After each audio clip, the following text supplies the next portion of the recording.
शन्नो इंद्रो बृहस्पतिः शन्नो विष्णुरुक्रमः।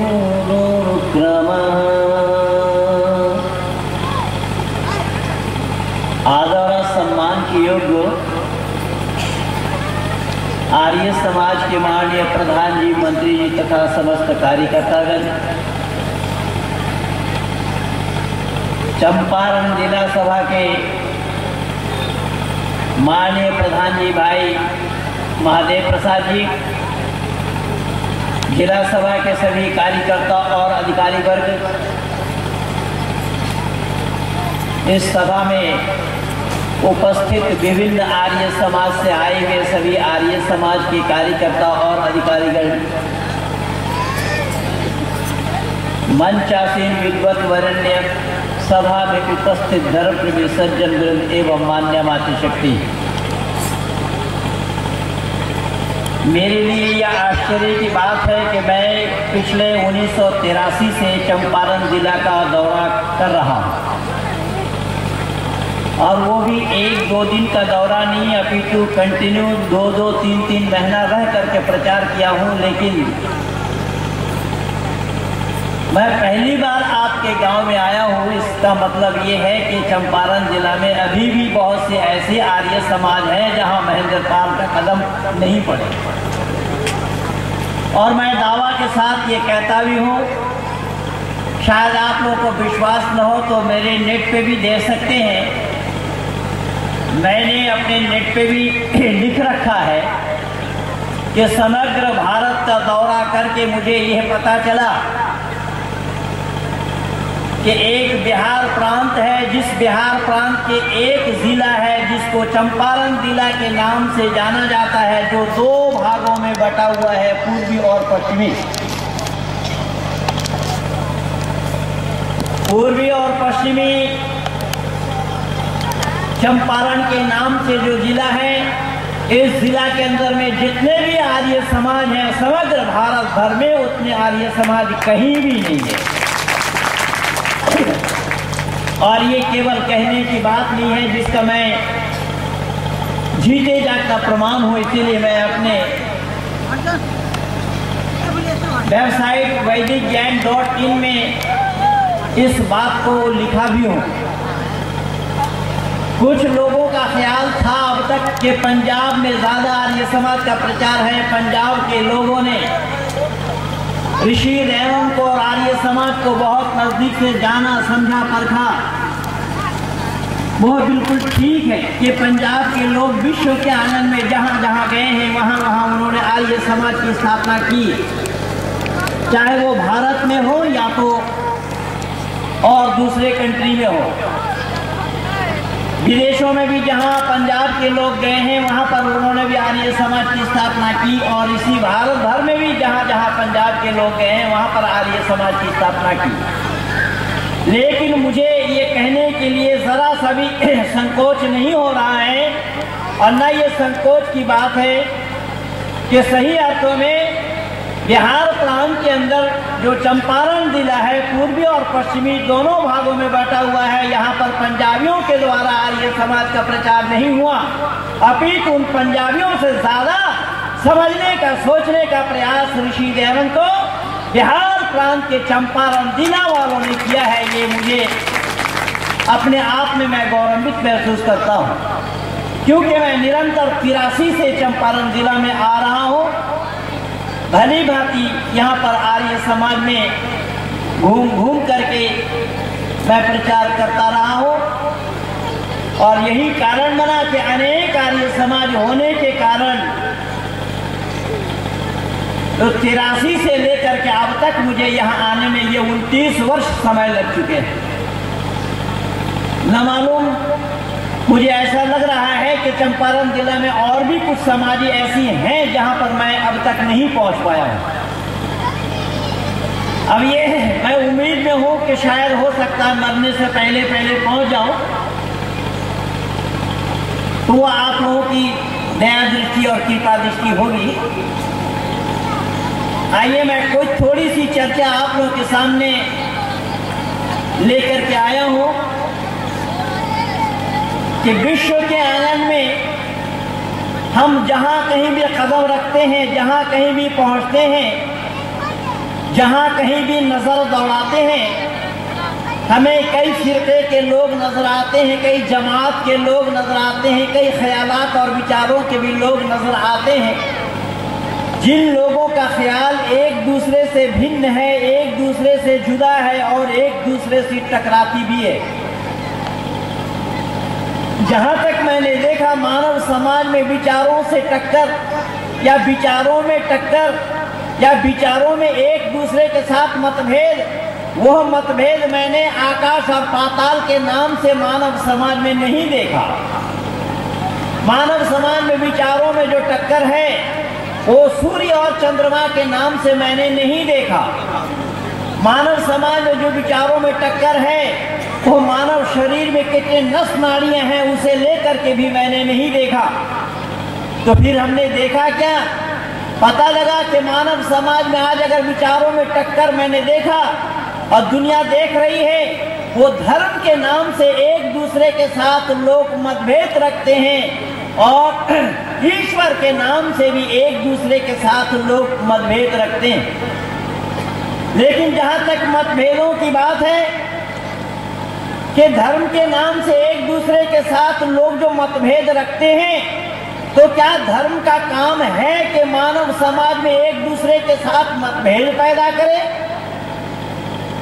यह बिल्कुल संभव नहीं है, क्योंकि धर्म का काम है मानव को मानव से जोड़ना।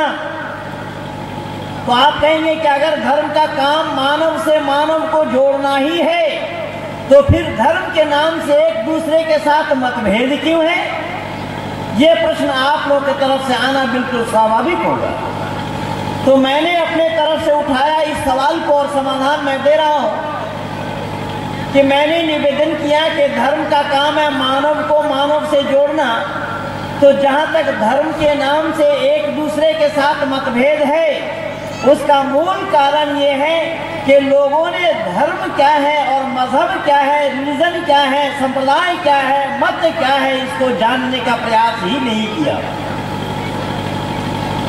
क्योंकि धर्म का काम है मानव को मानव से जोड़ना और मजहब का काम है मानव से मानव को जुदा करना, अलग करना, मतभेद पैदा करना, मानव को बांटना।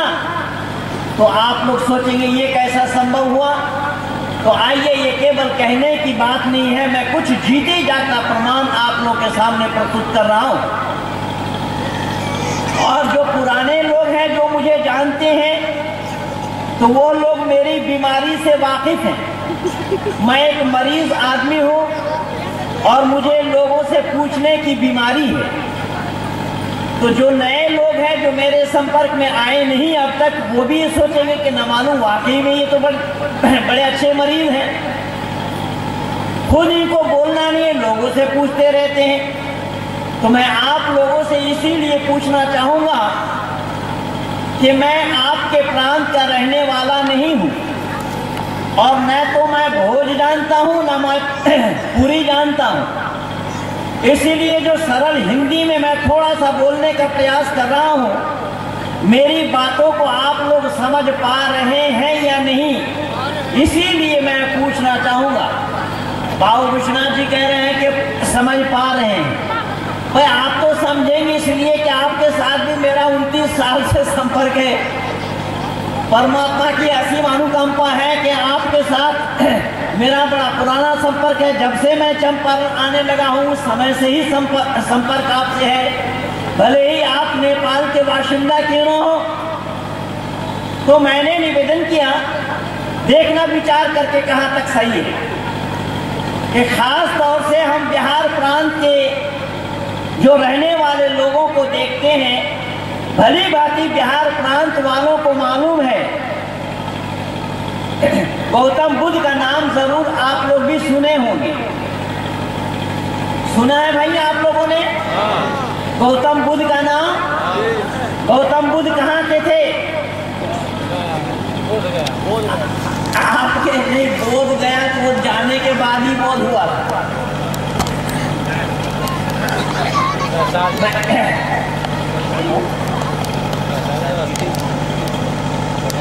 वहां पर बोध हुआ था, जैसे मनाते हैं ना, तो बुद्ध को बोध हुआ था गया में जाने के बाद, लेकिन वो गया के रहने वाले नहीं थे, वो मैथिल के थे।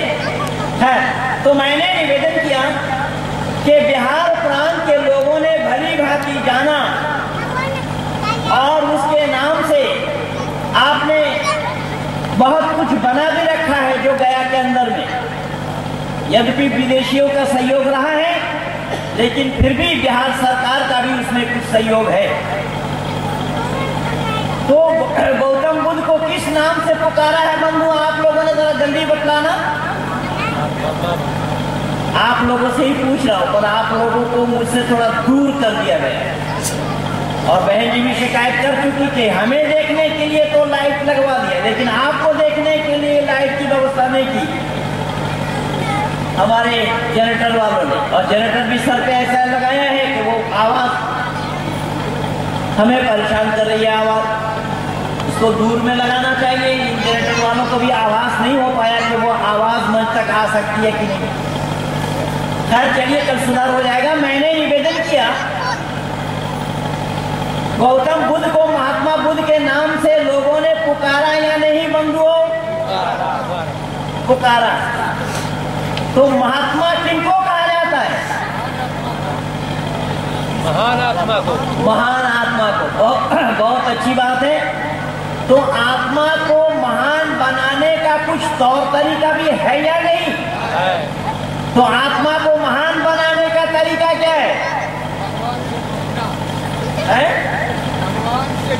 देखिए, बाबू विश्वनाथ जी कह रहे हैं, मैं क्या बताऊं, ये अब तक बहुत दूर पहुंच गए होते आध्यात्मिक जगत में। बहुत समय इन्होंने लगाया, मैं खुद इनको साथ लेकर के गया और तमाम गुरुकुलों में आचार्यों के सानिध्य में रह करके ये लगातार साल भर इन्होंने आध्यात्मिक जगत में पूरा रंगना प्रारंभ कर दिया था।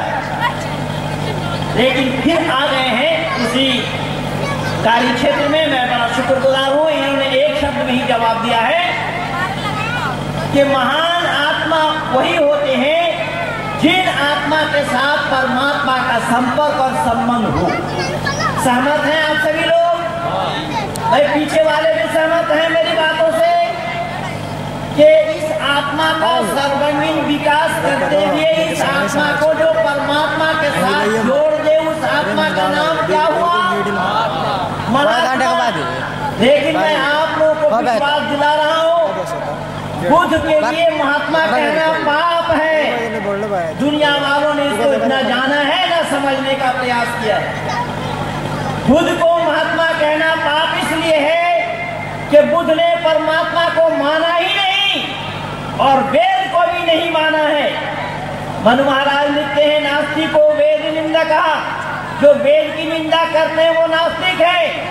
ऐसे एक नास्तिक व्यक्ति को दुनिया वालों ने महात्मा कहा या नहीं, जरा जल्दी बतलाना। तो नास्तिक व्यक्ति को महात्मा कहलाना सच है या झूठ? अब इससे अंदाजा लगा लीजिए कि हम भारतवासी इतने आलसी हैं, इतने प्रमादी हैं, हम भाव में बह जाते हैं। हमने कभी भी सच्चाई को स्वीकार नहीं किया। अगर सच्चाई को स्वीकार करते होते तो आज भारत का नक्शा कुछ और ही होता। भारतवासी, भारत के बहुसंख्यक लोग आलसी हैं, प्रमादी हैं, ये भाव में बह जाते हैं। इन्होंने मुफ्त में ही सब कुछ प्राप्त करना चाहा, यहाँ तक कि ईश्वर पर भी हाथ साफ करना चाहा, जो कभी भी मिलना संभव नहीं है। बस इसी मजबूरी का फायदा उठाया इन्हीं सब गुरु कहलाने वालों ने। क्यों कि कई बार मैं देखता हूं हमारे घराने के लोगों को जब मंदिर के सामने से निकल कर जाते हैं तो सर झुका देते हैं। वो समझते इसी से ही ईश्वर की प्राप्ति होगी। संभव ही नहीं है। मंदिर के सामने सर झुकाने का नाम परमात्मा का प्राप्त करना नहीं हो पाएगा। परमात्मा को प्राप्त करने के लिए पहले जानना पड़ेगा परमात्मा कौन है, उस को प्राप्त करने का रास्ता क्या है, तरीका क्या है? उस तरीका को अपनाए बिना परमात्मा का प्राप्त करना कभी भी संभव नहीं। जैसा उदाहरण के रूप में बंधुओं, मैं आप लोगों से पूछ रहा हूं या माइक से पूछ रहा हूं, जरा जल्दी बोलना। आप लोगों से पूछ रहा हूं, किंतु आप लोगों से नजदीक में माइक है, मैं माइक से क्यों नहीं पूछा? माइक से अगर मैं पूछूंगा तो आप सभी लोग कहते हैं अरे कैसे मूर्ख को बुला लिया। देखो, इस मूर्ख को पता नहीं है कि माइक में बात करने की, जवाब देने की प्रवृत्ति नहीं है, जवाब देने की क्षमता नहीं है, और ये मूर्ख माइक से पूछ रहा है। ये कहते कि नहीं कहते? मैंने कैसे जाना? ये जान करके ही मैं बोला या अनजान में बोला? हाथ जोड़ रहा हूं, विनती कर रहा हूं मैंने ये जान करके बोला या अनजान में बोला? जान करके बोला, क्योंकि बिना जाने कोई भी काम करना सही नहीं होगा। बिना जाने अगर मैं काम करने लगूंगा तो उस काम को बनने के बजाय बिगड़ना है। जैसा उदाहरण के रूप में अभी देख रहे थे आप सभी लोग कि बहन जी किस सुंदर ढंग से हारमोनियम बजा रही थी, और मुझे हारमोनियम बजाना नहीं आता। मैं अगर हारमोनियम में हाथ रखूं तो उस हारमोनियम को बिगड़ना है या बना रहना है, सही सलामत रहना है? मंदोदरा जल्दी बोलो। तो ये हारमोनियम को बिना सीखे, बिना जाने बजाना संभव होगा? अरे बोलो तो सही बिहार के लोगों। पर आप लोग बोलना नहीं चाह रहे हैं। माइक की दशा भी खूब अच्छी नहीं है।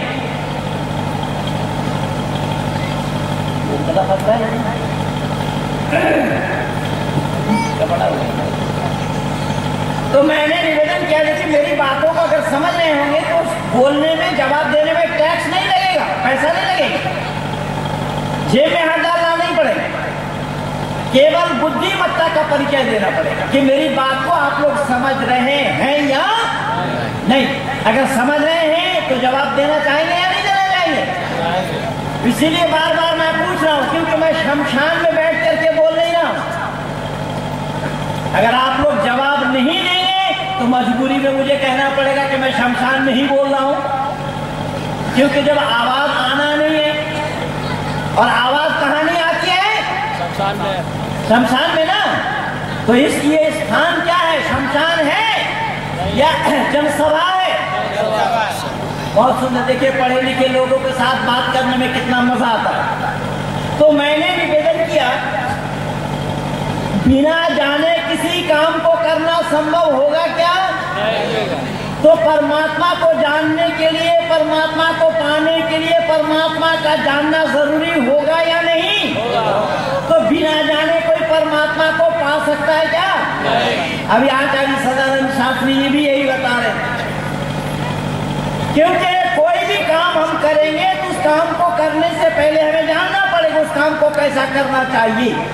अगर काम को हम करना नहीं जानेंगे तो काम का करना कभी भी संभव, बोलिए, नहीं होगा।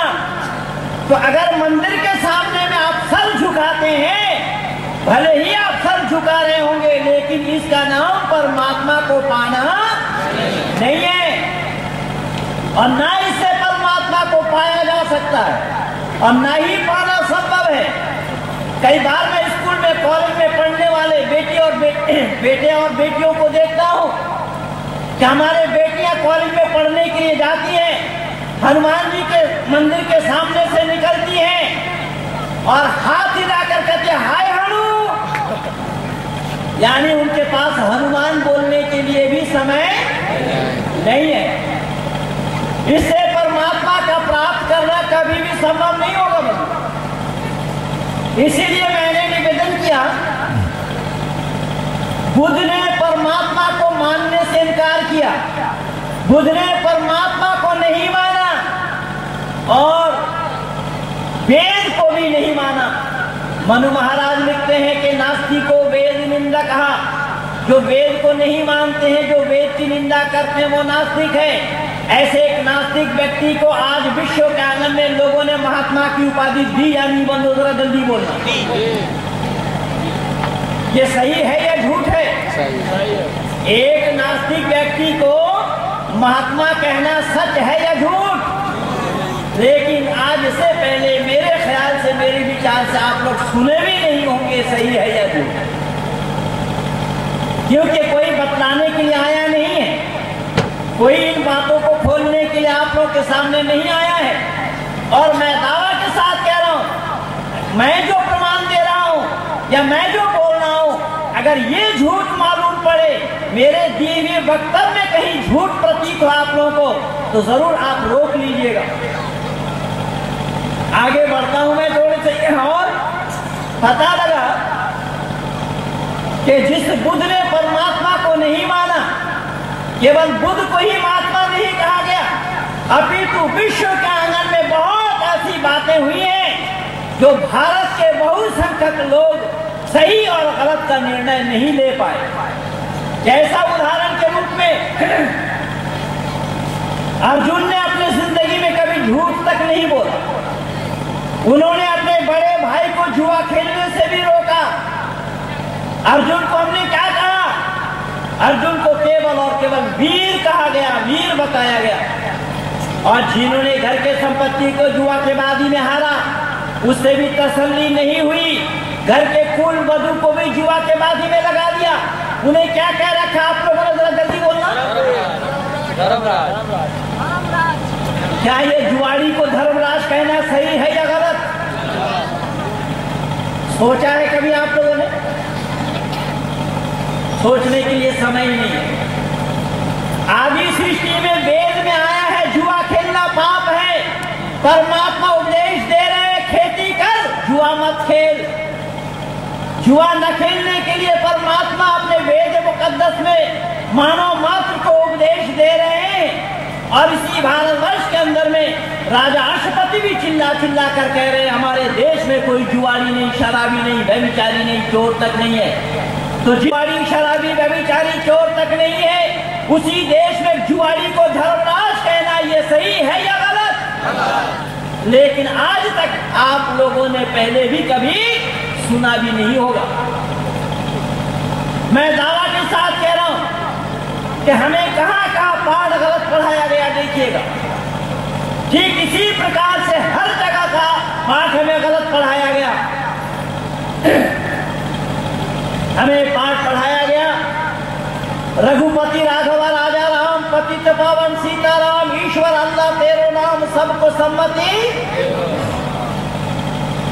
अच्छा बंदो, जरा विचार करके देखना, ईश्वर और अल्लाह दो नाम एक है या अलग है? देखिए बाबू विश्वनाथ जी कह रहे हैं अलग है, ये नेपाल वासी है। जरा बिहार वासी बोले, ईश्वर और अल्लाह दो नाम एक है या अलग है? भाई पीछे वाले कुछ नहीं बोल रहे। वैसे मैं दिल्ली से आया हूँ, दिल्ली यहाँ से थोड़ा दूर है, थोड़ा आवाज कस के बोलेंगे तब पहुंचेगी आवाज दिल्ली तक।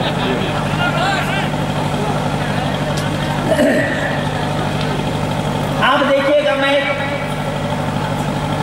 चुनिंदा शब्द आप लोगों को दे रहा हूं कि सही अर्थों में हमने सही और गलत का विचार करके भी नहीं देखा। सही क्या है और गलत क्या है, इसको जानने का भी प्रयास नहीं किया। हमें पाठ पढ़ाने वाले कौन थे? रघुपति राघव राजा राम, महात्मा गांधी है। अब महात्मा थे या दुरात्मा थे ये मैं तो नहीं जानता हूँ, लेकिन उसको भारत के किसी और प्रांत वालों ने इतना नहीं जाना जितना कि बिहार वालों ने जाना। इसीलिए बिहार वालों ने बापू का धाम बना रखा है। इनके पड़ोस में तो है। दुनिया वालों ने मोहनदास करमचंद गांधी को इतना महत्व नहीं दिया जितना कि बिहार वालों ने दिया है। इसलिए बिहार वालों ने बापू का धाम बनाया है। केवल बापू का धाम ही नहीं बनाया, अपितु बापू के नाम से ट्रेन भी चला रखा है। आइए जरा हम विचार करके देखें कि मोहनदास करमचंद गांधी का ये नारा सही है या गलत। मैं इसको प्रैक्टिकल निकल करके जीते जागता प्रमाण आप लोगों के सामने प्रस्तुत करके वाणी को विराम को ले जाऊंगा। और फिर मैं विनती कर रहा हूं कि मेरे दिए हुए प्रमाणों में कहीं भी आप लोगों को झूठ मालूम पड़े, मिथ्या प्रतीत हो, तो जरूर मुझे रोक लीजिएगा और ये पूछ लेना कि साहब आपने ये गलत बोला है। अगर मैं गलत निकल गया तो जो सजा आप देंगे मैं लेने के लिए तैयार रहूंगा। और कहीं आप लोग गलतफहमी के शिकार हैं तो आप लोग क्या करेंगे? लेंगे सजा। भाई ध्रुव जी कितने चालाक है, देख रहे ये कह रहे हैं कि हम सुधारने का प्रयास करें। मैं गलती करूं तो मुझे सजा मिलना है और ये गलती करे तो ये सुधार करेंगे। सजा इनको पसंद नहीं है। अब तक गलती ही करके आए हैं लेकिन गलती का सुधार यहाँ हुआ ही नहीं है और न होना संभव है और न मरते तब तक ये गलती का सुधार कर पाएंगे। आइए, सही अर्थों में आप लोग अगर व्रती हैं, वैदिक सिद्धांत को जानना चाहते हैं, वैदिक मान्यता को जानना चाहते हैं, वैदिक मान्यता पर अमल करना चाहते हैं, तो आप अपना गलती का सुधार कर लेना। मैं निवेदन कर रहा हूँ कि ईश्वर अल्लाह दो नाम ना एक था ना एक है न आगे भी कभी ईश्वर अल्लाह दो नाम एक होना है, क्योंकि ईश्वर अल्लाह दो नाम एक नहीं है। दोनों नामों में बहुत भेद है, हमने जानने का प्रयास नहीं किया। जैसा मैं प्रमाण दे रहा हूं कि वेद का परमात्मा सर्वव्यापक है या एक देशी है? बंधु जरा जल्दी बोलना। वेद कहता है ईशावासमिदं सर्वं यत्किंच जगत्यां जगत् तेन त्यक्तेन भुंजी था माग्निरा का ससुजनम, कि वो ईश वास करने वाला है हर जगह। कोई ऐसा जगह खाली नहीं कि जहां पर परमात्मा ना हो, अर्थात वो हर जगह वास करता है, जल में, स्थल में और गगन में, हर जगह वास करने वाले का नाम अभी आचार्य सदानंद जी बता रहे थे ना कि वो समग्र आकाश में वो व्याप्त है। इसीलिए हिरण्यगर्भ कहा गया उस परमात्मा को, यानी ये ब्रह्मांड परमात्मा के पेट के अंदर में है। आप जरा इसी बात को इस्लाम वालों से पूछिए जो अल्लाह कहते हैं, उनसे पूछिए कि अल्लाह हर जगह है क्या? तो इस्लाम वालों से क्या जवाब मिला है आप लोगों को? अल्लाह जर्रे जर्रे में है। कभी पूछ करके देखा आप लोगों ने? पूछा नहीं, मौका ही नहीं मिला। पर मैं आज सिखा देता हूं ईश्वर अल्लाह कैसा अलग है, वो मैं दिखा देता हूं, देखना। मैंने निवेदन किया कि हमारा ईश्वर परमात्मा सर्वव्यापक है, सब जगह है, लेकिन कुरान का अल्लाह सब जगह नहीं है। अगर कोई कहे कि हाँ अल्लाह जर्रे जर्रे में है तो मैं फौरन उनसे पूछूंगा क्या अल्लाह जहन्नुम में भी है? कोई मौलाना ये नहीं कह पाएगा कि हाँ अल्लाह जहन्नुम में है। अगर अल्लाह को जहन्नुम में माना जाएगा तो अल्लाह को जहन्नुमी बनना पड़ेगा। तो भले ही ये ना माने अल्लाह जहन्नुम में नहीं है, लेकिन मुझे ऐसा लग रहा है कि जहन्नुम बनाते समय अल्लाह तो जरूर निरीक्षण किया ही होगा कि कौन सा कमरा कहाँ रहना चाहिए। जब बिना निरीक्षण किया अल्लाह बना दिया जहन्नुम को, नरक को बिना निरीक्षण किया अल्लाह ने बनाया। पर इस्लाम वालों ने इसको मानना ही नहीं है, वो कभी नहीं मानेंगे। मैं तीसरा प्रमाण और दे रहा हूं, देख। वैदिक मान्यता है परमात्मा क्या करते हैं? अवश्य में भक्तव्यम कृतम कर्म शुभाशुभम, अवश्य ही भोग करना है किए हुए कर्मों का फल, शुभ हो और अशुभ हो। अर्थात जीवात्मा शुभ अशुभ कर्मों के फल को भोगते हैं, लेकिन अल्लाह ताला कर्म के फल नहीं लेते हैं। अल्लाह ताला जिक्र फरमाते हैं वातुइज़्ज़ु मन तशाअ वातुज़िल्लु मन तशाअ बियदिकल खैर इन्नका अला कुल्लि शैइन कदीर। यह आयत कुरान का है, यद्यपि कुरान से आप लोगों का कोई ताल्लुक नहीं है। ये जस्ट एक साउंड ही प्रतीत हुआ है, लेकिन माइक भी सही नहीं है, माइक मेरा साथ नहीं दे रहा है। मैं तो उस अंदाज से सुनाऊं कि आपके समग्र चंपारण जिला में कोई मदरसा वाला उस अंदाज से सुना नहीं पाएगा, क्योंकि मैं भी खूब घूम रहा हूँ। शायद ही कोई ऐसा मदरसा खाली होगा चंपारण का जहाँ मैं अपनी आवाज ना पहुँचा पाया हूँ।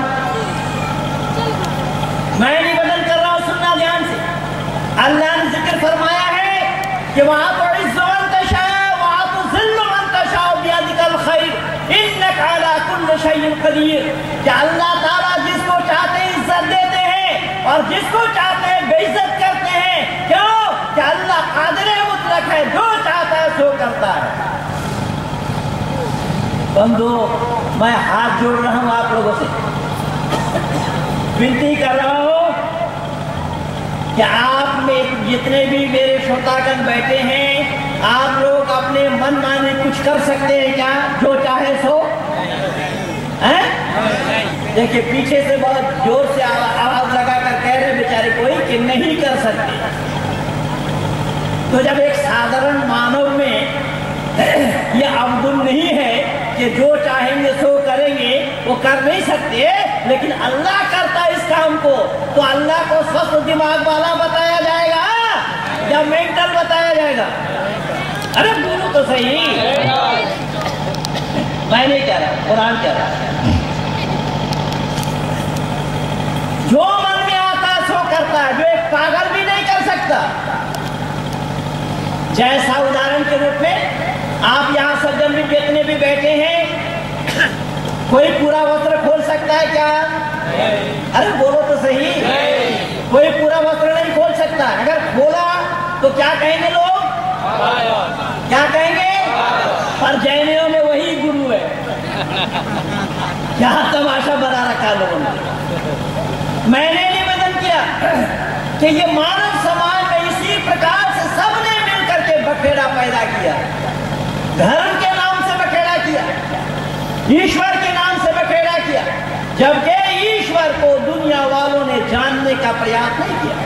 इसलिए मैंने निवेदन किया, पर मैंने निवेदन किया कि ईश्वर और अल्लाह दो नाम एक है।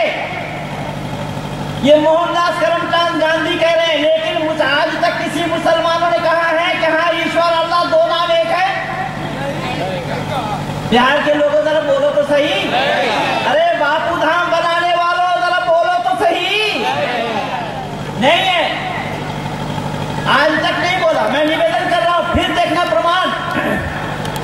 यद्यपि समय बहुत कम है, माइक भी साथ नहीं दे रहा है। मोहनदास करमचंद गांधी कुरान का पाठ करते थे। कहां पर? हिंदुओं के मंदिर में बैठकर हिंदुओं को समझाते थे कि ये देखो ये पाठ मैं कुरान का कर रहा हूं। कुरान मुसलमानों का धर्म ग्रंथ है और मैं पढ़ रहा हूं तुम्हारे धार्मिक स्थल में बैठकर, ताकि आपस में भेदभाव ना रहे, आपस में मेल हो। पर मैं आप लोगों को, क्या चंपारण जिला के हिंदू लोगों को ये पूछना चाहूंगा कि अगर मोहनदास करमचंद गांधी कुरान का पाठ हिंदुओं के मंदिर में बैठकर करते हुए हिंदू मुस्लिम एकता की बात करते थे, तो गीता का पाठ भी तो किसी मस्जिद में चल करके करना चाहिए था। है कोई प्रमाण आप लोगों के पास कि हाँ उन्होंने गीता का पाठ भी किसी मस्जिद में चल करके की हो? ये धोखा केवल हिंदुओं के साथ हुआ है और हिंदू आज तक इसको जानने का, समझने का प्रयास नहीं किया। क्योंकि हिंदू आलसी है, हिंदू प्रमादी है, हिंदू भाव में रह जाते हैं, हिंदू मुफ्तखोर हैं, फुकड़बाज हैं। अगर हरामखोर कहेंगे तो कोई अतिशयोक्ति भी नहीं है। ये हिंदू अगर समझदार होते, पहले इस सच्चाई को समझते होते, आज राष्ट्र की ये दुर्दशा न हुई होती। केवल इतना ही नहीं बंदो, मैं निवेदन कर रहा हूं कि प्रातःकाल उठते ही जिसका नाम लेना था, प्रातः स्मरणीय जो थे नाथुराम विनायक गॉडसे, जिस नाथुराम विनायक गॉडसे को तो अलग कर दिया गया, बाईपास कर दिया गया। नाथुराम विनायक गॉडसे को लोगों ने जानने का प्रयास ही नहीं किया, लेकिन मोहनदास करमचंद गांधी को हर नोट में बिठाया। या नहीं बंदो, जरा जल्दी बोलो। हर नोट में मोहनदास करमचंद गांधी बैठे हुए हैं। अरे हाँ या ना बोलो सही। हर नोट में मोहनदास करमचंद गांधी बैठे हुए हैं, लेकिन मैं आज एक प्रमाण आप लोगों को दे करके जा रहा हूं कि मोहनदास करमचंद गांधी के किए हुए कर्म ऐसे थे कि लोग थूक लगाकर उस नोट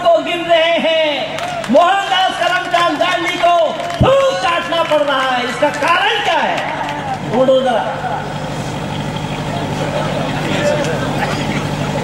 ये केवल और केवल राष्ट्र के साथ विश्वासघात होने के कारण ये सारा काम हुआ है। क्या बिहार के लोग धूप से नोट गिनते नहीं है?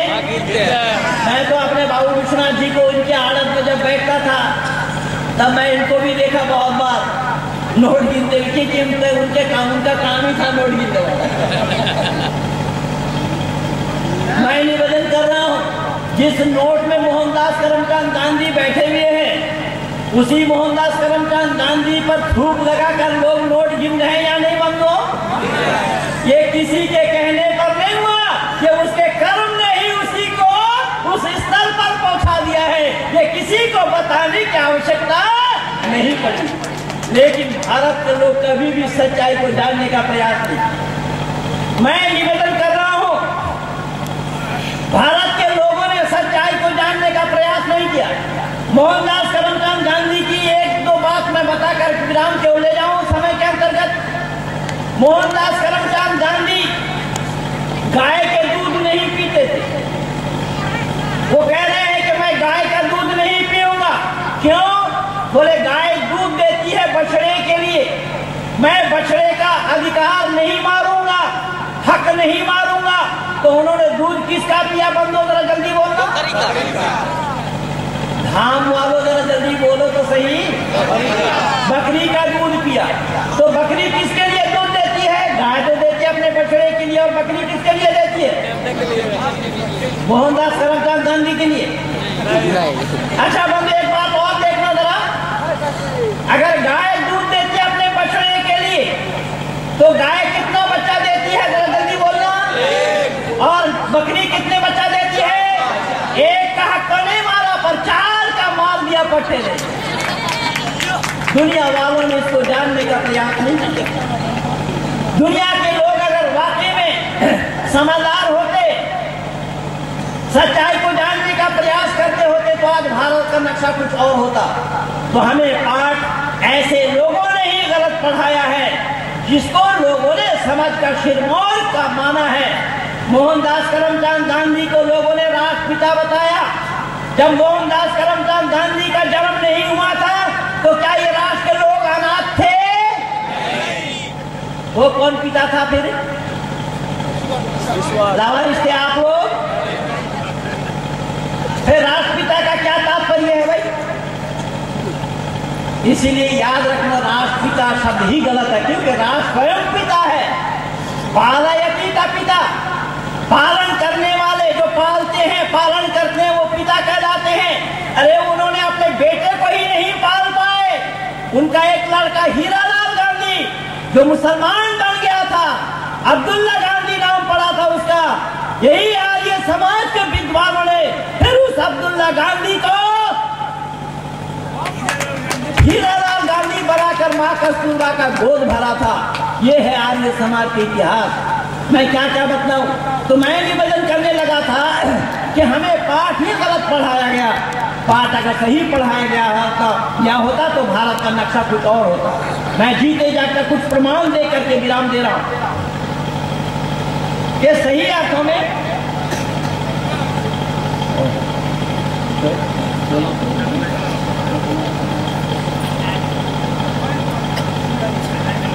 मैं प्रमाण दे रहा हूं, ध्यान से सुनना मेरी बातों को।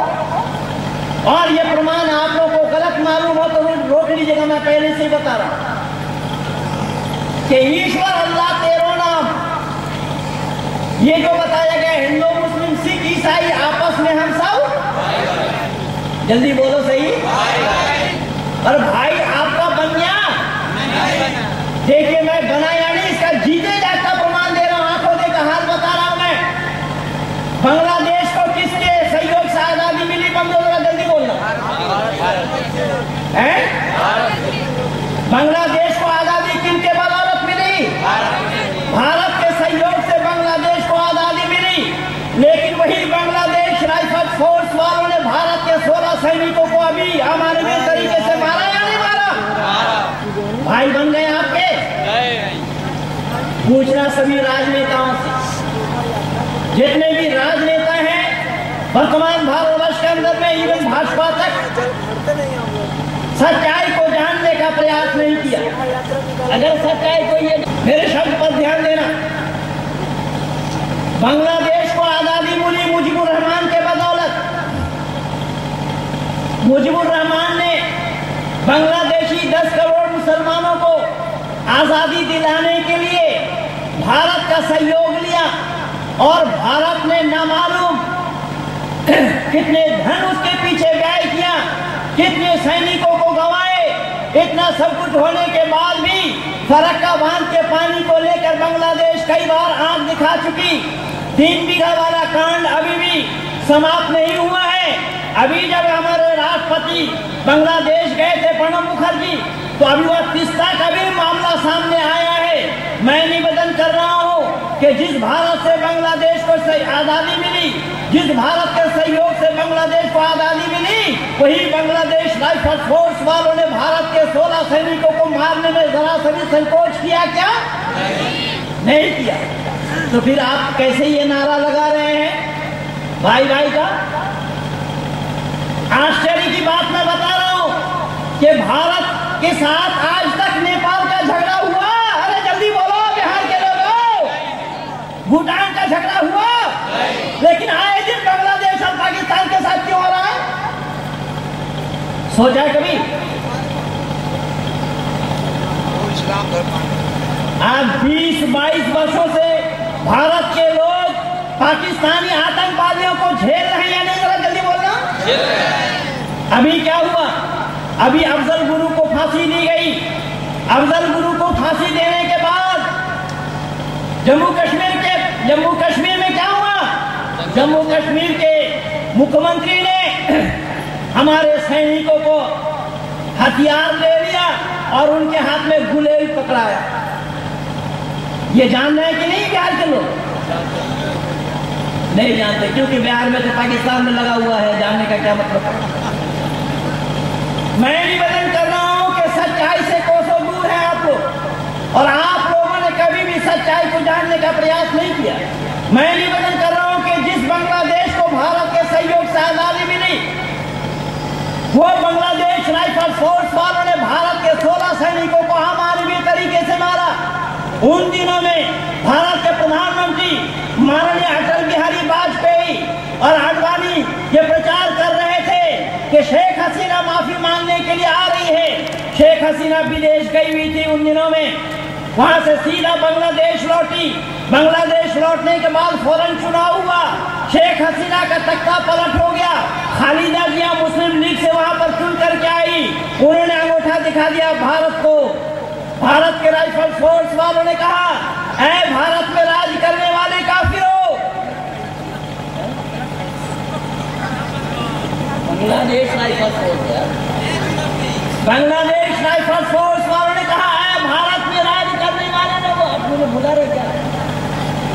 ऐ भारत के राज करने वाले लोगों, हम बांग्लादेशियों को न डराओ। हम लोगों ने जो कुछ भी किया है वो कुरान के मुताबिक किया है। क्या कुरान के मुताबिक किया? कुरान में अल्लाह ताला ने जिक्र फरमाया है, वक़ातिलहुम हत्ता ला तकून फितनतुन व यकून अद-दीनु लिल्लाह। जब तक अल्लाह का दीन तमाम दुनिया में फैल ना जावे, काफिरों को जहां पाओ ही कत्ल करो। वलियुमहिसल्लाहु अल्लज़ीना आमनू महकल काफिरीन। काफिर के दिल में हम रगब डाल देते, पर्दा डाल देते, काफिरों को जहां पाओ वहीं यातना दे दे करके मारो।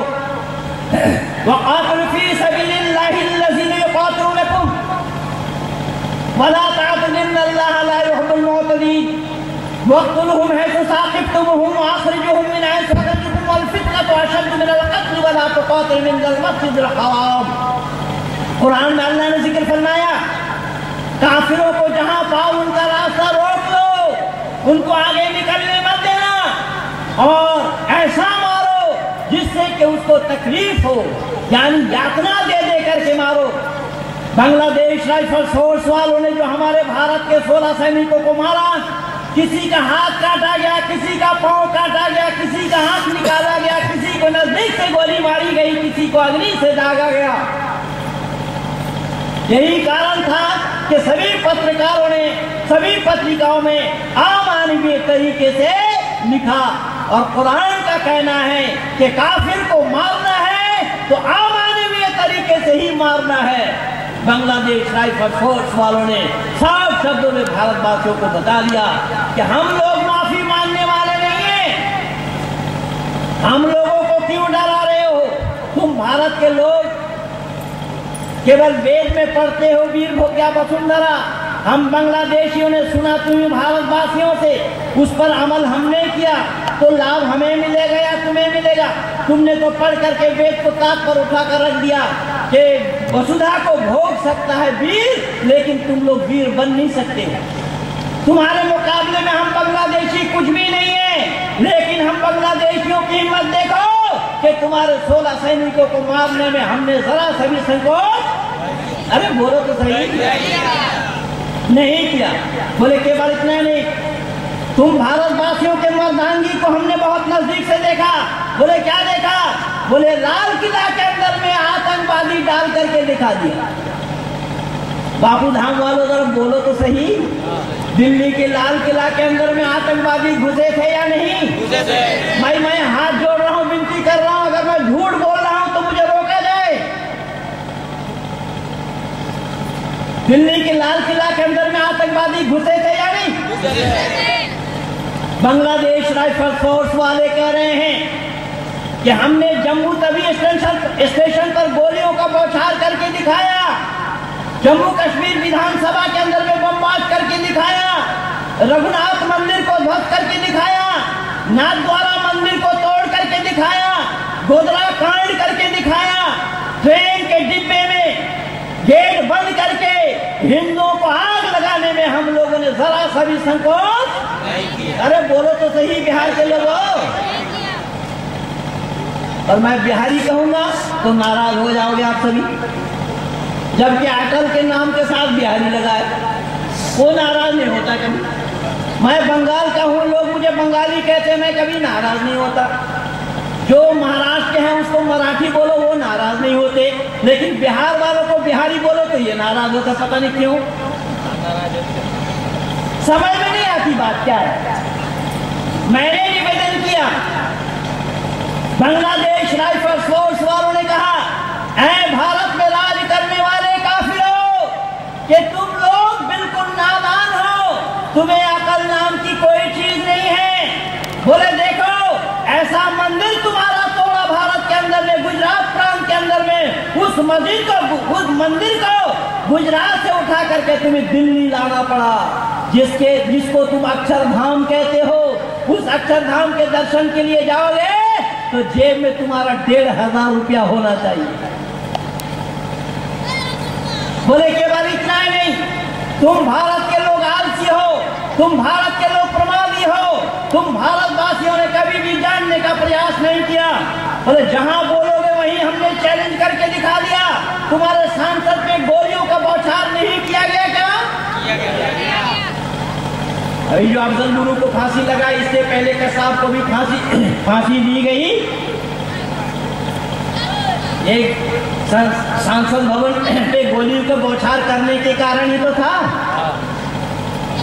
ये काम हुआ या नहीं हुआ मैं बना के बोल रहा हूं, फिर भी स्वर से स्वर मिला करके हिंदू बोलना नहीं चाहते। इन हिंदुओं को कौन बचाएगा? इन हिंदुओं को भर्ती कराने के लिए धरती पर कोई हॉस्पिटल नहीं है जहां इनको इलाज कराने के लिए भर्ती कराए।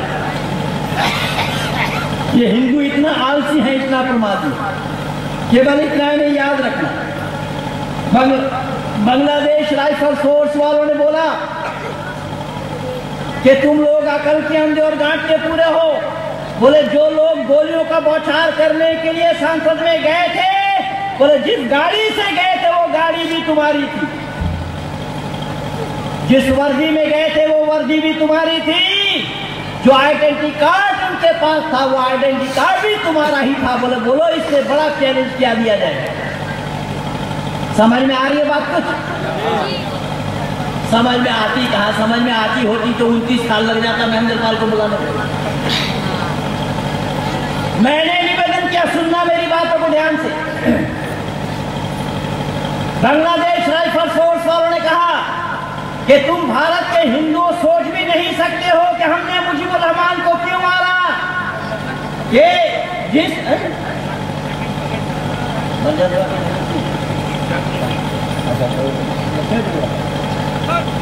मेरे से दूर क्यों हो गए? मैंने निवेदन किया, सुनना ध्यान से मेरी बात। बांग्लादेश राइफल फोर्स वालों ने कहा, ऐ भारत में राज करने वाले काफिरों, बोले देखो देखो तुम लोग सोच नहीं सकते हो, हम लोगों ने जिस मुजीबुर रहमान के बदौलत हम बांग्लादेशियों को आज़ादी मिली, हमने उसको 4 वर्ष पूरा जीवन जीने नहीं दिया, पूरे वंशजों को मिटाया। कोई हिंदू मारने के लिए गया था? बंदो जरा जल्दी बोलना। वो पीछे वाले बैठे हुए हिंदुओं, बापू धाम वालों, जरा बोलो तो सही, कोई हिंदू मारने के लिए गया था मुजीबुर रहमान को? मुसलमानों ने मारा, उसी बांग्लादेशियों ने मारा या नहीं मारा? बांग्लादेश राइफल फोर्स वालों ने कहा कि मुजीबुर रहमान को हम लोगों ने पूरा 4 वर्ष जीवन जीने नहीं दिया, उसके पूरे वंशजों को मिटाया। बोले तुम लोग सोच नहीं सकते हो। बोले शेख हसीना उन दिनों में थी नहीं, अगर वो रहती होती तो हसन उसका भी यही होता। हमने मुजीबुर रहमान को क्यों मारा? बोले वो सुनो ध्यान से, कान खोलकर, कि हमने मुजीबुर रहमान को इसलिए मारा कि मुजीबुर रहमान ने इस्लाम के साथ बगावत की। क्या बगावत किया? कि उन दिनों में पूर्वी और पश्चिमी दोनों पाकिस्तान के शासक एक होते थे, मुजीबुर रहमान ने शासक 2 बना दिया।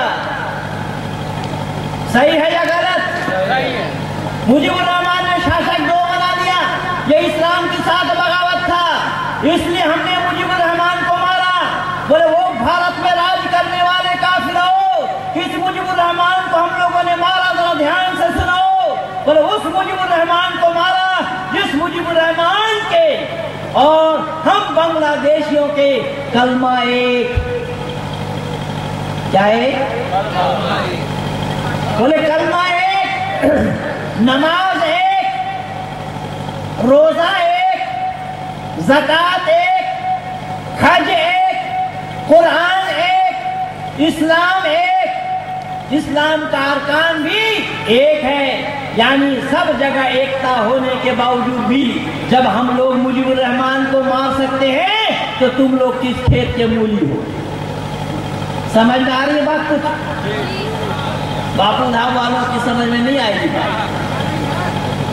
आ रही है? पीछे से कुछ भाई बोल रहे हैं। हाँ, मैं कब कह रहा हूँ कि आप लोग ना समझ हैं? मैं तो ये बोला नहीं।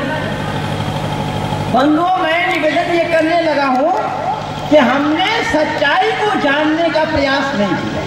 हम अगर सच्चाई को जानने का प्रयास करते होते तो आज भारत का नक्शा कुछ और होता। यही कारण था आर्य समाज के संस्थापक ऋषिवर देव दयानंद ने बहुत पहले ही कहा था, ऐ भारत के बहुसंख्यक लोगों, ईश्वर और अल्लाह 2 नाम एक नहीं है। अगर एक हुआ होता तो भारत का नक्शा कुछ और होता। ये नारा तो केवल आप ही लोग लगाते हैं, आज तक किसी मुसलमानों ने इस नारा को लगाया हो तो बताओ?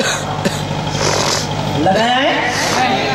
मोहनदास करमचंद गांधी ने एक टोपी चलाई, इस टोपी का नाम क्या है? गांधी टोपी। अच्छा बंधुओं, मैं फिर हाथ जोड़ रहा हूँ, विनती कर रहा हूँ, किसी गांधी टोपी को किसी मुसलमान ने पहना हो तो दिखाना जरा। अरे मुसलमानों को छोड़ो, मुसलमानों ने नहीं पहना होगा। उस गांधी ने कब पहनी इस टोपी को? गांधी वाला एक भी चित्र हमें दिखाओ, एक भी स्टैचू दिखाओ कि जहां पर गांधी ने भी उस टोपी को पहना हो। है कहीं पर? उसने टोपी पहनाया, तुम नहीं पहना। और पहनाया किसको? हिंदुओं को। क्यों? कि हिंदू आलसी हैं, हिंदू प्रमादी हैं, हिंदू भाव में बह जाते हैं, हिंदुओं को कभी भी सच्चाई स्वीकार नहीं। अगर हिंदू लोग सच्चाई को स्वीकार करते होते तो आज ये भारत की दुर्दशा न हुई होती। इसीलिए मैं कहने के लिए मजबूर हो रहा हूं कि आज बिगड़ी है डगर, उस बिगड़ी डगर को बदलो, गांव को बदलो और नगर को बदलो। टोपी को बदलने से न बदलती है निजाम, घर बदलना इंसान का सर को बदलो। आज अवसर मिला है इंसान के सर को बदलने का। टोपी का रंग कुछ भी हो, उससे कुछ भी फर्क पड़ने वाला नहीं है। पर वो जिस सर पे वो जो टोपी लगा रहे हैं, आज अगर जरूरत है तो इस सर को बदलने की जरूरत है, और सर को बदला जा सकता है केवल विचारों के माध्यम से, दूसरा कोई रास्ता नहीं। इसीलिए ऐसे विचारों को जब तक आप ग्रहण नहीं करेंगे, ऐसे विचारों को जब तक सोचने और समझने का प्रयास नहीं करेंगे, तो फिर आपका उद्धार करने वाला कोई नहीं। ये मैं सच्चाई बता रहा हूँ, लेकिन हिंदुओं ने इसको जानने का प्रयास नहीं किया, इसको समझने का प्रयास नहीं किया। केवल इतना नहीं, और भी बहुत सारे गुरु हुए जिन्होंने आप लोगों को लूटने में जरा सा भी संकोच नहीं किया। मेरा कंटिन्यू बोलने का रिकॉर्ड है 6 घंटा 10 मिनट कंटिन्यू बोलने का लगातार। भाई ध्रुव जी हमें डरा रहे हैं कि अभी 12 नहीं बजा, वैसे 12 में आप लोगों का नहीं बजाऊंगा, घड़ी का बजना।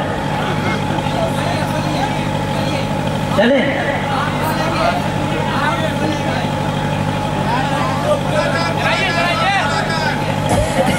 क्या मुझे ही लावारिस समझ रहे हैं क्या?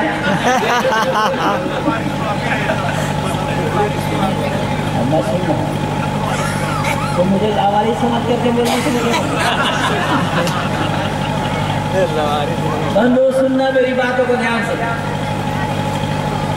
बहुत सारे इसके अतिरिक्त भी लोगों को गुरु कहा गया, महात्मा कहा गया, चाहे वो साईं बाबा हो, देवराहा बाबा हो, बाल योगेश्वर हो, आचार्य रजनीश हो, जय गुरुदेव हो, सीताराम ओमकार नाथ हो, राम ठाकुर हो, पालक ब्रह्मचारी हो, प्रभात रंजन सरकार हो, धन सदगुरु हो, सतपाल महाराज हो, हंसा महाराज हो, हंसा देवी हो, आचार्य श्री राम हो, आचार्य यशपाल सुधांशु क्यों न हो, या तो फिर रामदेव ही क्यों न हो। इन सब लोगों को आज विश्व के आंगन में धार्मिक दुकानदारों के नाम से जाना जा रहा है। खरीदार इनके सारे पढ़े लिखे लोग ही हैं। गुरुओं के लिए जो कर्तव्य था, इन गुरुओं ने अपने कर्तव्यों का पालन नहीं किया। गुरुओं के लिए कर्तव्य क्या था? यम नियम आसन प्राणायाम प्रत्याहार धारणा ध्यान और समाधि को अपनाना। गुरुओं ने उन चीजों को अपनाया नहीं। गुरुओं ने खाने पीने में अच्छी अच्छी चीजों को लिया, फल फ्रूट तो है ही। यहाँ के गुरुओं ने बकरी का दूध का सेवन किया, सेविकाओं से सरसों का तेल का मालिश करवाते रहे, और जरूरत पड़ने पर उन्हीं सेविकाओं को निर्वस्त्र करके अपने बिस्तर में भी लिटाते रहे। यही कारण बना कोई गुरु रक्तचाप के मरीज, किसी को शुगर की बीमारी है और किसी को अनिद्रा की, इन लोगों का चिकित्सा कराकर अगर मैं रोग से मुक्त करा सकता हूँ तो भले ये लोग भोगी बन सकते हैं, पर योगी कदापि नहीं बनेंगे। कहीं आप यूँ समझ रहे हो कि रामदेव योगी है, रामदेव अपना आँख ही ठीक नहीं कर पाया, वो योगी है या भोगी है, विचार कर लेना बाद में। देखिए, पाँव का अंगूठा पकड़ कर घुटना हिलाने का नाम योग नहीं है। वो भी एक योग के साथ मखौल कर रहा है, पातंजलि ऋषि के साथ विश्वासघात कर रहा है। खैर मैं उधर नहीं जा रहा, मैं निवेदन करने लगा हूँ कि गुरुओं के लिए जो कर्तव्य था, गुरुओं ने उन कर्तव्यों का पालन नहीं किया। गुरुओं ने यम नियम का पालन नहीं किया। गुरु उनको कहा जाता है जो अंधकार से निकाल कर प्रकाश की ओर ले जाते हैं, उनको गुरु कहा जाता है। और आप जैसे प्रकाश में चलने वालों को प्रकाश से निकाल कर अंधकार में ही ढकेला है इन लोगों ने सबने मिलकर। कैसा? मैं प्रमाण दे रहा हूं। देखिए, जिन गुरुओं का नाम मैं आप लोगों को सुनाया, इन गुरुओं में से व्यक्तिगत कई गुरु को मैं जानता हूं कि जिनका जन्म पूर्वी बंगाल में हुआ। पूर्वी बंगाल जब भारत में शामिल था, गुरु ने अपनी दुकान तो चलाई वहां, लेकिन वो पूर्वी बंगाल जब पूर्वी पाकिस्तान बना, गुरु ने अपनी दुकान समेटा तो दूर की बात दुकान को छोड़कर भाग आए। जैसे कई वर्ष पहले आचार्य रजनीश भी विदेश अपनी दुकान को छोड़कर भाग आए थे। पर आश्चर्य की बात तो यह है कि इन गुरुओं की दुकान जब विदेश में नहीं चलती तो भारत में इतनी अच्छी क्यों चलती है? इसका समाधान जो मुझे मिला है वो मैं आप लोगों को बता रहा हूँ। इन गुरुओं की दुकान भारत में इतनी अच्छी इसलिए चलती है कि उनके शिष्य मंडली आलसी है, प्रमादी है, मुफ्तखोर है, फोकटबाज है, फोकट में सब कुछ प्राप्त करना चाहते हैं। इसी मजबूरी का फायदा उठाया इन सब गुरुओं ने। एक गुरु को मैं जानता हूँ जिनका जन्म उत्तर प्रदेश के बस्ती जिला में हुआ था। देवरिया जिला में भटनी के पास सलेमपुर स्टेशन से थोड़ा सा और आगे वहां पर उनका आश्रम बना हुआ था। इनको मचान बाबा भी कहा जाता था। मूल रूप से देवराहा बाबा उनका नाम था। ये हाथ से किसी को आशीर्वाद दिया नहीं करते थे, पांव से आशीर्वाद देते थे। इनके पास चले गए एक बार भारत के सर्वमान्य एक नेता। बाबा ने उनको कहा कि तुम्हारा समय बड़ा अच्छा है, तुम इलेक्शन की घोषणा करो, जीत जाओगे। कई महीने के बाद जब इलेक्शन की घोषणा की गई, जिस नेता के द्वारा इलेक्शन घोषणा करना था, जरूर आप लोग भी अंदाजा लगा रहे होंगे कि वो नेता कौन थे। शायद आप लोगों को मालूम नहीं है। उस नेता का नाम था मिस्टर रॉबर्ट। आप लोग जानते ही नहीं होंगे मिस्टर रॉबर्ट था कौन, जिनको आप सभी लोग राजीव गांधी के नाम से जानते हैं। पर आप लोग को ये पता होना चाहिए, ये राजीव गांधी उस दिन तक थे जिस दिन तक इन्होंने सोनिया से विवाह नहीं की थी, शादी नहीं की थी। उस दिन तक वो राजीव गांधी थे। जिस दिन सोनिया से इनकी शादी हुई, इनका नाम मिस्टर रॉबर्ट पड़ा। कैथोलिक ईसाई बनने के बाद ये विवाह कर सके थे।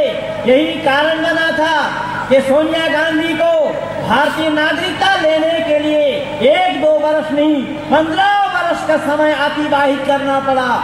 राहुल को जब विदेश में एडमिशन लेने के लिए भेजा गया, राहुल भी वहां पर जब तक अपने को कैथोलिक ईसाई घोषित नहीं किया, उसका भी एडमिशन नहीं हुआ।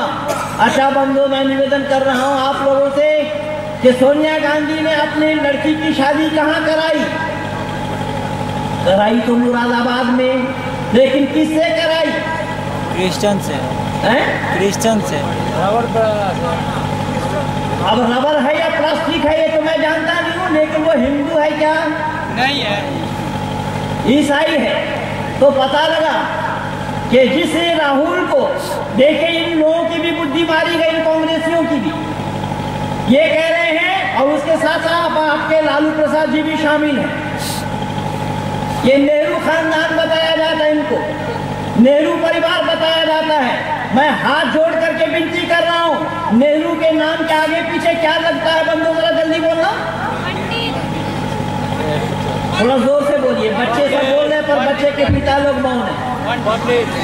पंडित लगाया जाता है ना? अच्छा, जब जवाहरलाल के नाम के साथ पंडित लगाया जाता है और जो कैथोलिक ईसाई है उसको नेहरू परिवार, नेहरू खानदान बताना सही है या झूठ? जरा जल्दी बोलो। कोरा झूठ है, जैसे और भी झूठ पीछे बता के आया ना,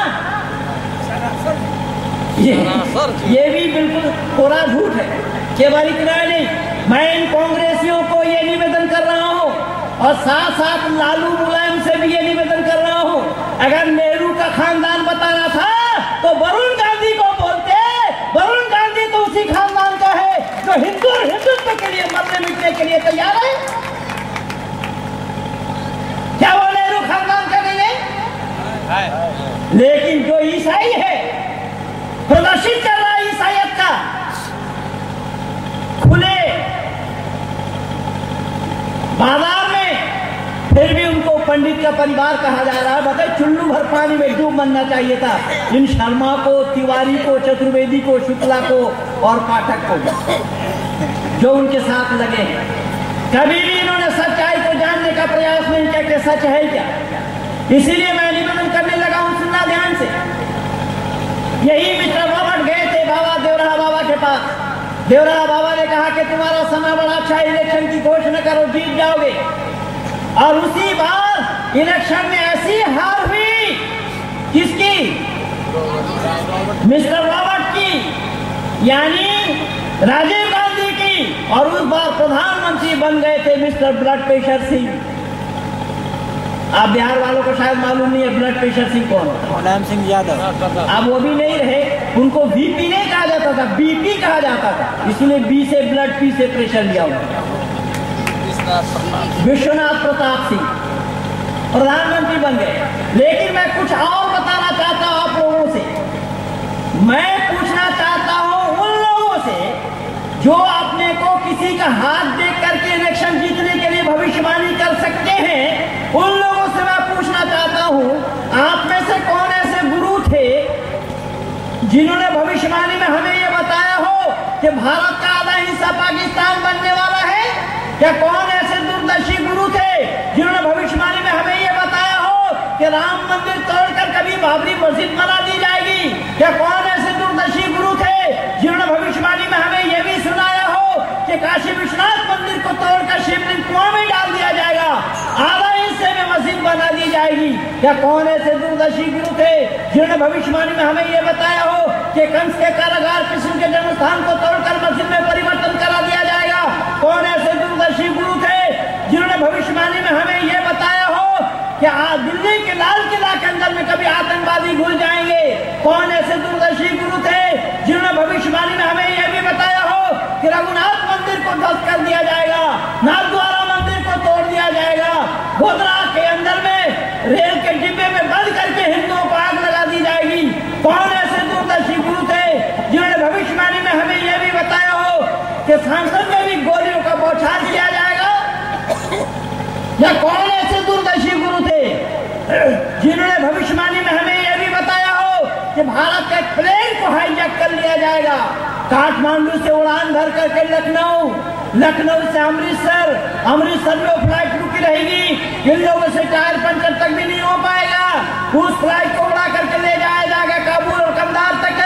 उसके योजना बनाने वाला मौलाना मसूद अजहर को भारत के विदेश मंत्री जेल से निकालकर उसके घर तक छोड़ आएंगे? कोई गुरु ने भविष्यवाणी दिया है बंदों जिम्मेदारी के साथ बोलना? इसलिए मैं पहले ही बता चुका हूं कि जिन बातों को मैं पूछना चाहा, इन बातों के लिए गुरुओं के पास कोई भविष्यवाणी नहीं है। मैं मूल रूप से बांग्ला भाषी हूं और बांग्ला भाषी होने के कारण इन सब लोगों को मैं गोरू कहता हूं। हमारे यहाँ गोरू बैल को कहा जाता है, इसमें से एक भी कोई भी गुरु नहीं है, ये सब के सब गोरू है, बैल है।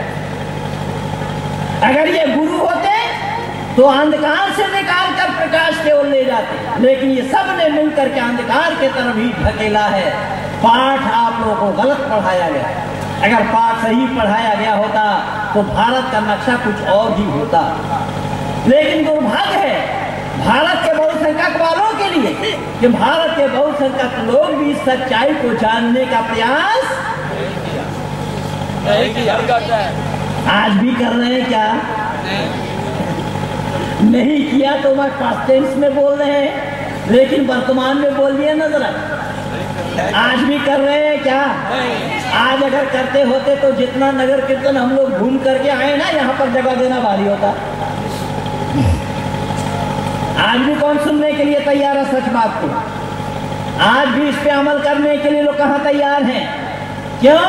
कि लोगों ने कह दिया सच बात कड़वी होती है। क्या होती है?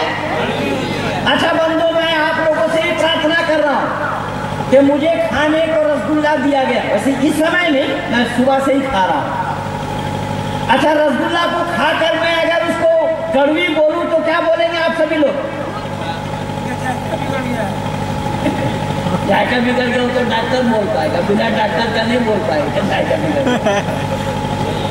अगर रसगुल्ला को मैं कड़वी बोलूंगा तो आप लोग सोचेंगे अरे ये तो पागलखाना से छूट करके आया होगा, देखो रसगुल्ला को कड़वी बता रहा। तो यहाँ पर भी सच ठीक वही है, सच के साथ कड़वी शब्द का लगना संभव ही नहीं है।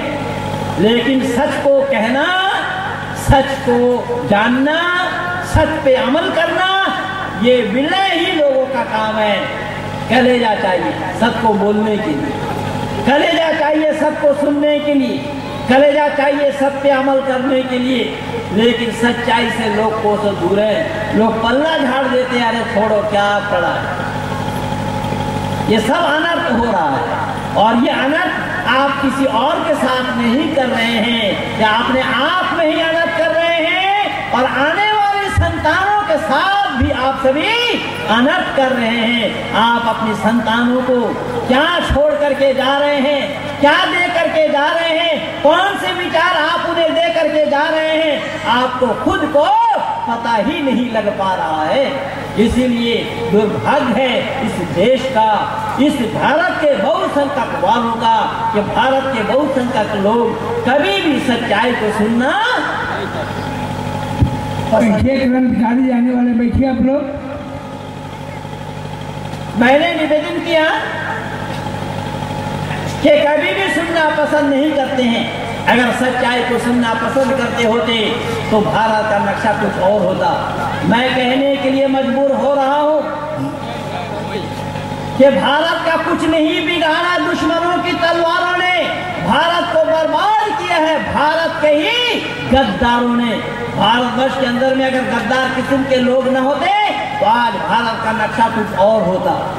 तो बंधुओं, मैं पहली बार आपके इस गांव में आया हूं। 29 साल से मैं घूम रहा हूं इसी चंपारण जिला में। आज ही पहली बार मुझे आने का मौका मिला है। मेरे जो विचार अब तक लगभग 1.5 घंटा आप लोग सुन रहे हैं, इन विचारों को अधिक से अधिक अगर आप लोग सुनना चाहते हैं, औरों को सुनाना चाहते हैं, तो मेरे इस प्रवचन के बनाई हुई CD और DVD मैं कुछ भाग लाया हूँ। जिन भाई को लेना हो वो मेरे से मिलकर के ले सकते हैं। मेरी 2 पुस्तकें हैं। एक पुस्तक का नाम है मस्जिद से यज्ञशाला की ओर, दूसरी पुस्तक का नाम है पूर्व इमाम के कलम से वेद और कुरान की समीक्षा। वेद क्या है, कुरान क्या है, परमात्मा क्या है और अल्लाह क्या है, अल्लाह के कितने नाम हैं, वो कुरान में कहाँ कहाँ उसकी चर्चा आई है, उसका अर्थ क्या है, और वेद में परमात्मा के नाम कहाँ कहाँ आए हैं, उसका अर्थ क्या है। मैं अपने पुस्तक में इन सब को दर्शाने का प्रयास किया। तो मुझे आप लोगों का 12 बजाना था, पर मैं आप लोगों का 12 बजा तो नहीं पाया, लेकिन घड़ी में मैं जरूर बजा दिया हूँ। इन्हीं शब्दों के साथ आज भर के लिए मैं अपने वाणी को यहीं पर विराम दे रहा हूँ। कहिए भारत माता की। बंधु